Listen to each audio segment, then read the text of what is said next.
बच्चों, आज हम तुलसीदास द्वारा रचित राम लक्ष्मण परशुराम संवाद का चौथा पद करने जा रहे हैं, जिसमें तुलसीदास ने सीता स्वयंवर के समय राम ने शिव जी के धनुष को तोड़ दिया था, तो जिस कारण परशुराम क्रोध से भर गए थे, तो लक्ष्मण ने उन पर व्यंग्य किया था, तो जिस कारण उनका क्रोध और अधिक बढ़ गया था। तो चलो हम शुरू करते हैं। कौशिक सुनु मंद येहू बालक, कुटिल काल बस निज कुल घालक, भानुवंश राकेश कलंको, निपट निरकुश उबुद असंको। कौशिक सुनु मंद ये बालक। अब परशुराम ने जो राम और लक्ष्मण के गुरु विश्वामित्र जी थे, उन्हें संबोधित करते हुए कहा कि हे कौशिक यानी विश्वामित्र जी, हे विश्वामित्र, सुनो यानी सुनिए, मंद येहू बालक यानी यह बालक बड़ा कुबुद्धिपूर्ण और कुटिल है। कालबास निज कुल कालक यानी काल के वश में होकर ये अपने कुल का घातक बंदा है। भानुवश राकेश कलंकु, यह क्या है? भानु होता है सूर्य, यानी सूर्य वंश रूपी, राकेश होता है चंद्रमा, कलंक यानी कलंकित करने वाला। यह सूर्य वंश रूपी चंद्रमा का कलंक है, यानी उसे कलंकित करने वाला है। निपट निरकुश अबुध असंकु, ये क्या है? ये बिल्कुल निपट है, यानी उदंड है, यानी शरारती नेचर वाला है। बुधु यानी मूर्ख है, और असंकु यानी निडर है। काल कवल होई छन माई, कहे पुकार खोरी मोहि नाई, तुम हटकेऊ जो चहु उबारा, कही प्रताप बल रोष हमारा। यानी उन्होंने कहा काल कवल यानी काल के ग्रास होने वाला है, क्षण भर में ही, क्षण माही यानी क्षण में, अभी क्षण भर बाद ही यह यानी मौत के देवता काल का ग्रास बन जाएगा।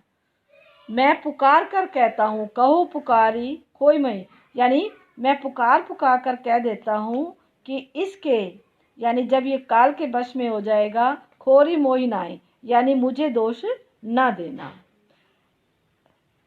तुम हटक्यो जो उबारा, कही प्रताप बल रोष तुम्हारा, यानी यदि तुम इसे हटक सकते हो यानी रोक सकते हो तो रोक लो, इसे बचाना चाहते हो तो इसे रोक लो।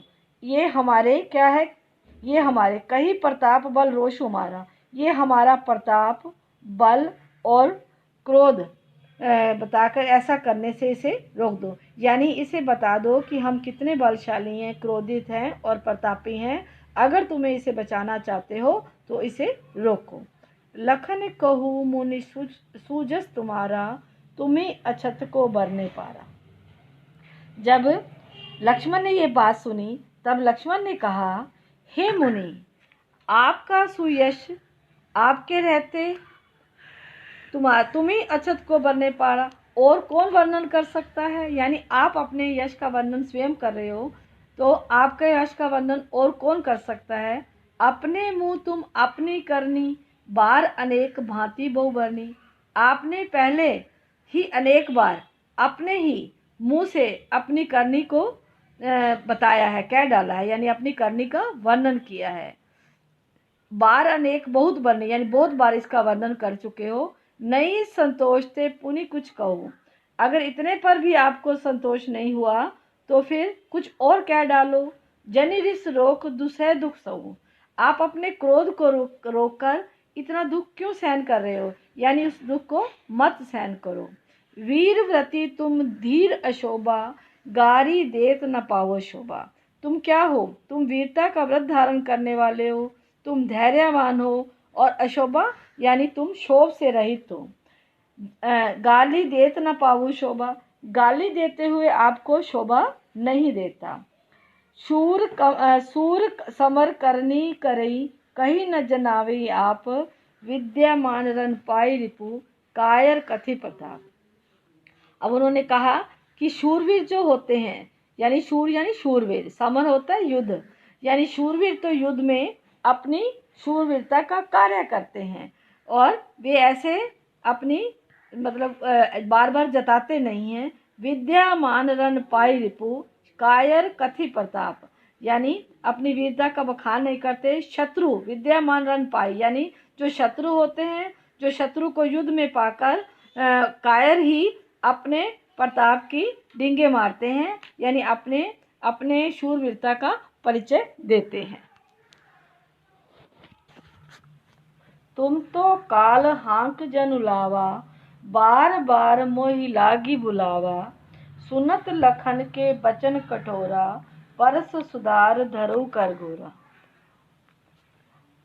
अब इस पद में जो तुलसीदास जी बता रहे हैं कि लक्ष्मण ने कहा कि हे परशुराम, आप तो काल को बार बार हाँक हाँक कर बुला रहे हो, जैसे मेरे लिए ही बुला रहे हो, तो बार बार मोहि बुलाओ, यानी मेरे लिए काल को बार बार न्योता दे रहे हो। सुनत लखन के बचन कठोरा, जब परशुराम जी मुनि ने ये लक्ष्मण के कठोर वचन सुने, फरस सुधारु धरऊ कर गोरा, उन्होंने अपने फरसे को सुधारते हुए यानी सुधार कर हाथ में ले लिया, यानी फरसे की ओर देखते हुए हाथ में ले लिया और कहा, अब जनि देव दोष मोहि लागू कटुवादी बालक बद जोगो।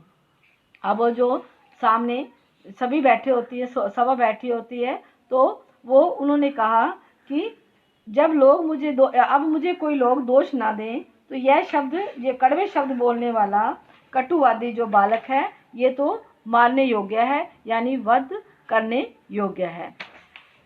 बाल बिलोकी मैं बहुत मैं बांचा, अब ये मरण भान साचा। बाल बिलोकी, मैं इसे बालक समझकर बार बार इसे बचा रहा हूँ, लेकिन अब ये जो है सचमुच मरने को आ गया है, तो अब इसे कोई नहीं रोक सकता, कोई नहीं बचा सकता। कौशिक कहाँ क्षमा अपराधु बाल दोष गुण गनि न साधु। जब विश्वामित्र ने परशुराम जी की ये बात सुनी, तब गुरु विश्वामित्र जी कहने लगे कि कौशिक कहाँ क्षमा अपराधु, आप इस बालक का जो है अपराध क्षमा कीजिए मुनिवर। बाल दोष गुण गनु न साधु, बालकों के दोष और गुण जो साधु लोग होते हैं वो नहीं गिनते। खर कुठार में अकरुण कोई आगे अपराधी गुरुद्रोही।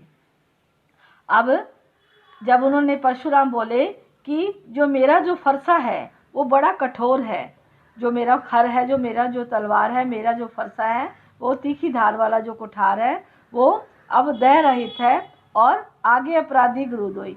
अब मेरे सामने ये गुरुद्रोही और अपराधी उत्तर दो रहा है।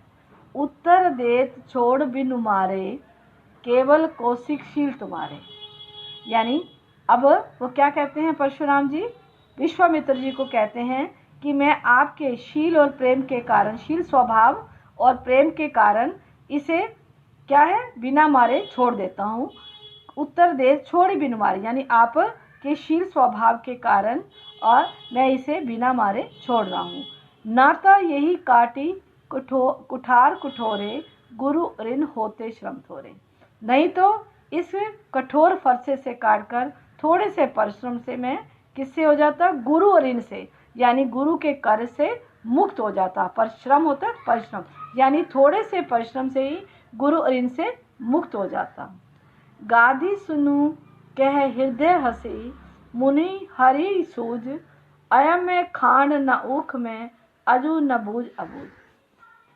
जब विश्वामित्र ने जब उन परशुराम जी की ये बात सुनी, गादी सुनी यानी परशुराम जी की ये बात सुनी, तो वो मन ही गादी सुनु यानी गादी सुनु जो है विश्वामित्र जी, तो जब उन्होंने मुनि जी की बात सुनी तो वो मन ही मन मुस्कुराने लगे और कहने लगे कि मुनि को तो क्या है, मुनि हरी सूझ यानी हरा हरा ही सूझ रहा है, तो ए में खाड़ न ऊख में अजू न बूझ, यानी सभी जगह विजय होने के कारण राम और लक्ष्मण को भी एक क्या समझ रहा है, वो साधारण क्षत्रिय समझ रहे हैं, पर ये कोई अय में खांड ना ऊख में, यानी कि ये लोहे से बनी हुई खांड है, गन्ने की खांड नहीं है जो मुंह में डालते ही गल जाती है।